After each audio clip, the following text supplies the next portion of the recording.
999-এ call দিয়ে মেয়ে বলল, বাবাকে আমি খুন করেছি, আমাকে ধরে নিয়ে যান। হ্যাঁ ভিউয়ার্স, ঢাকা সাভার পৌরসভার মজিদপুর কাঁঠাল বাগান থেকে বৃহস্পতিবার ভোরে এক তরুণী জাতীয় জরুরি সেবা 999 নম্বরে ফোন করে জানান তিনি তার বাবাকে খুন করেছেন।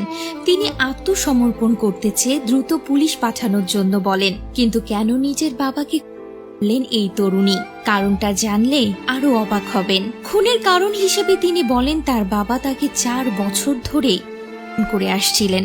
2022 সালে নাটোরের সিংড়া থানায় বাবার বিরুদ্ধে মামলা করেন তিনি। দীর্ঘদিন জেল খেটে জামিনে মুক্ত হন তার বাবা, কিন্তু তারপরও ভালো হননি। গত রাতে আবার ধর্ষণ করার কারণে তিনি বাবাকে খুন করেছেন। 999 থেকে সংবাদ পেয়ে সাভার থানা পুলিশের একটি দল দ্রুত ঘটনাস্থলে গিয়ে মরদেহ উদ্ধার করে ময়না তদন্তের জন্য পাঠিয়ে দেন। আর 23 বছরের ওই তরুণীকে গ্রেপ্তার করা হয়েছে।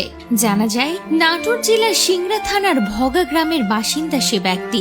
স্ত্রীর মৃত্যুর পর মেয়েকে নিয়ে মজিদপুর কাঁঠালবাগান এলাকায় একটি বাড়ির 5ম তলার বাসায় ভাড়া থাকতেন আব্দুস সাত্তার। প্রাথমিক জিজ্ঞাসাবাদে সেই তরুণী জানান তার বাবা ইচ্ছার বিরুদ্ধে তাকে শারীরিকভাবে নির্যাতন করতেন, যে কারণে বুধবার রাতে খাবারের সময় তার ভাতের মধ্যে 20টি ঘুমের ওষুধ মিশিয়ে দেন। পরে বৃহস্পতিবার ভোর 4টার দিকে ধারালো অস্ত্র দিয়ে তাকে এলোপাতাড়ি কুপিয়ে হত্যা করেন।